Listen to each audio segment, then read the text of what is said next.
ముగ్గులు. చిమ్మని చీకటి. రవి నిద్రలేవటానికి ఇంకా సమయం ఉంది. గజగజ వణికించే చలికాలం. అయినా తెలుగింటి ముంగిలిలో హడావిడి ఉంది. ఆడవాళ్ళందరూ తమ వాకిటి ముందు శుభ్రం చేసి కళ్ళాపు చల్లి అందమైన ముగ్గులు పెట్టడంలో మునిగిపోయి ఉంటారు. అయినా ఇంత చలిలో చీకటిలో లేచి ఇంటి ముందు ముగ్గులు పెట్టడం ఎందుకంట? ఈ దృశ్యం చూసిన వారందరికీ అర్థమైపోతుంది సంక్రాంతి నెల వచ్చేసిందని. సంక్రాంతి పండుగకు నెల రోజుల ముందుగానే ఇంటి ముంగిళ్లను అందమైన రంగవల్లులలో అలంకరించటం స్త్రీలకు గల ప్రత్యేకమైన ఆసక్తి, కళాదృష్టికి నిదర్శనం. పట్టణాలలో ఈ దృశ్యం అపురూపమే అనొచ్చు.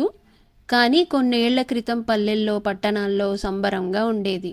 ముగ్గు అనేది చుక్కలు పెట్టి గీతలు గీయడం కాదు. అది ఒక కళ, ఒక శాస్త్రం. భారతీయులకే సొంతమైన అందమైన చిత్రకళ. భారతదేశంలోని అన్ని ప్రాంతాలలో, హిందువుల ఇళ్లలో, దేవాలయాలలో, నాట్య ప్రదర్శనలు, పండుగ రోజులలో ఈ ముగ్గుల అలంకరణ తప్పనిసరిగా చూడవచ్చు. తెలుగు వాళ్ళు ముగ్గు అని, తమిళులు కోలం అని, కన్నడిగులు రంగవల్లి అని, కేరళలో పూక్కళం అని, మధ్యప్రదేశ్లో చౌక్ పూర్ణ అని, ఉత్తరప్రదేశ్లో లిఖ్నూ సోనా అని, గుజరాత్లో సథియా అని పిలువబడుతుంది.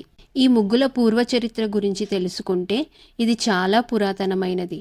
సింధులోయలోని శిథిలాలలో, హరప్పాలో ఇప్పటి మెలిక ముగ్గుల వంటి చిత్రాలను కనుగొన్నారు. ఎన్నో పురాతన ఆలయాలలోని స్తంభాలపై కూడా ముగ్గులను చూడవచ్చు. దానికి తమిళనాడులోని ఇప్పటి కరూర్ ప్రాంతంలో 10వ శతాబ్దంలో చోళరాజులు నిర్మించిన పశుపతీశ్వర ఆలయ శిల్పాలే నిదర్శనం. దక్షిణ చెన్నైలోని తిరువాణ్మై అనే ఊరిలో మరుందీశ్వరర్ గుడిలో కూడా 3 త్రిభుజాలతో మెలిక ముగ్గు లాంటి శిల్పం ఒకటుంది. సూర్యుడు 12 రాశులలోనికి క్రమంగా సంక్రమణం చేస్తూ ధనస్సు రాశి నుండి మకర రాశిలోకి సంక్రమణం చేసినప్పుడు దాన్ని సంక్రాంతి పండుగ అని, పెద్ద పండుగ జరుపుకుంటాం. ప్రత్యేకంగా సంక్రాంతి అంటే ముగ్గుల పండుగ అని ప్రసిద్ధి. ఈ సంక్రాంతి సమయంలో వేసే ముగ్గులకు కూడా ఒక విశిష్టమైన అర్థం, పరమార్థం ఉంది.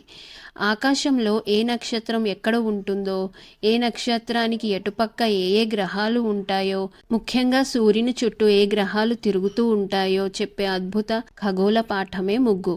శుభ్రం చేసి నీళ్లు చల్లిన నేల ఆకాశం కాగా దాని మీద పెట్టిన ప్రతి చుక్క ఆ తారామండలంలోని నక్షత్రానికి సంకేతం. ఆ నక్షత్రాలను చుడుతూ సన్నగా గీయబడే ప్రతి గీత ఏ నక్షత్రాన్ని ఏ దృష్టితో ఎటువైపు మొదలుపెట్టి ఎటువైపు వెళ్లాలో, అన్నింటికీ మధ్యలో ఉన్న చుక్క సూర్యుడికి ఈ నక్షత్రాలన్నీ ఎంత దూరంలో ఉన్నాయో తెలిపే సూక్ష్మ సారం. అందుకే పెద్దలు నక్షత్రాలను చుక్కలు అని కూడా అంటారు. సంక్రాంతి నెలలోని ప్రతిరోజు వేసే ముగ్గు కాకుండా చివరి రోజు అంటే కనుమ నాడు వేసే రథం ముగ్గుకు కూడా ఒక ప్రత్యేకమైన అర్థం ఉంది. నెల రోజుల నుండి రోజొక అందమైన ముగ్గుతో ముంగిలిని అలంకరించి చివరి రోజు మాత్రం అందరూ తమ వాకిలి ముందు రథం ముగ్గు వేసి దానికి సన్నని తాడులాంటి గీత గీసి పక్కింటి వారి రథం ముగ్గుకున్న గీతకు కలుపుతారు. అన్ని రథాలను కలుపుతూ ఈ గీత చివరికి శ్మశానం వరకు గీయబడుతుందని అంటారు. ప్రతి మనిషి ఒక రథం వంటివాడు. అది ఎంత అందంగా, ఆడంబరంగా, గొప్పగా వెళ్ళినా చివరికి చేరేది మరుభూమియే కాబట్టి అందరూ మంచిగా ఉండాలని తెలియచేస్తుంది ఈ ముగ్గు.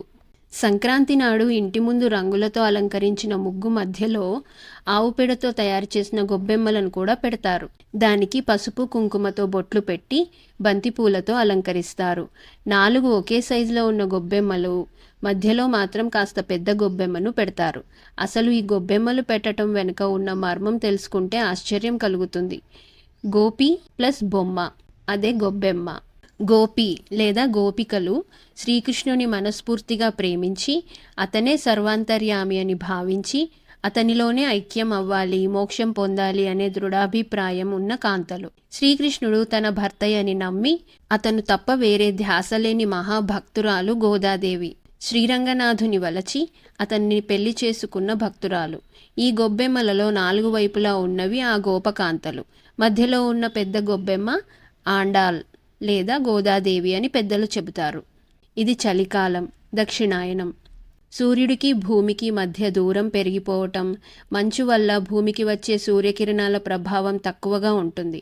అందువల్ల రోగాలు త్వరగా వ్యాపిస్తాయి. సూర్యుడి నుంచి వచ్చే సూర్యకిరణాల్లో 7 రకాల రంగులు మన శరీరంలోని 7 చక్రాల మీద ప్రభావం చూపిస్తాయి. రంగులు మానవ మనసుపై ప్రభావం చూపిస్తాయని, వివిధ రకాల మానసిక శారీరక రోగాలున్న వారిని కొన్ని రంగులకు ప్రభావితం చేయటం వలన వారి ఆరోగ్య పరిస్థితిలో మార్పు తీసుకురావచ్చునని ఆధునిక వైద్యశాస్త్రం గుర్తిస్తోంది. ఇదే అంశాన్ని మనవాళ్లు ఎన్నో యుగాలకు ముందే తెలుసుకుని ఆచరణలో పెట్టారు. రంగులను ముగ్గులలో వేయడం వల్ల వాటి మీద పడ్డ సూర్యకిరణాలు పరావర్తనం చెంది శరీరం మీద పడతాయి. ఆ కిరణాలను శరీరం గ్రహించడం ద్వారా రోగనిరోధక శక్తి కోల్పోకుండా ఉంటాము. ప్రకృతి మార్పుల వల్ల కలిగే బద్ధకాన్ని తొలగించటానికి మన ప్రాచీనులు కనిపెట్టిన కలర్ థెరపీ ఈ రంగవల్లులు. ఆచారాలు సాంప్రదాయాలేమీ ఊరికే రాలేదు. వాటి వెనుక ఆరోగ్య సూత్రాలు, శాస్త్రీయ కారణాలు ఉన్నాయి. వాటిని తెలుసుకొని గుర్తుపెట్టుకొని పాటిస్తే విసుగనేదే ఉండదు మరి.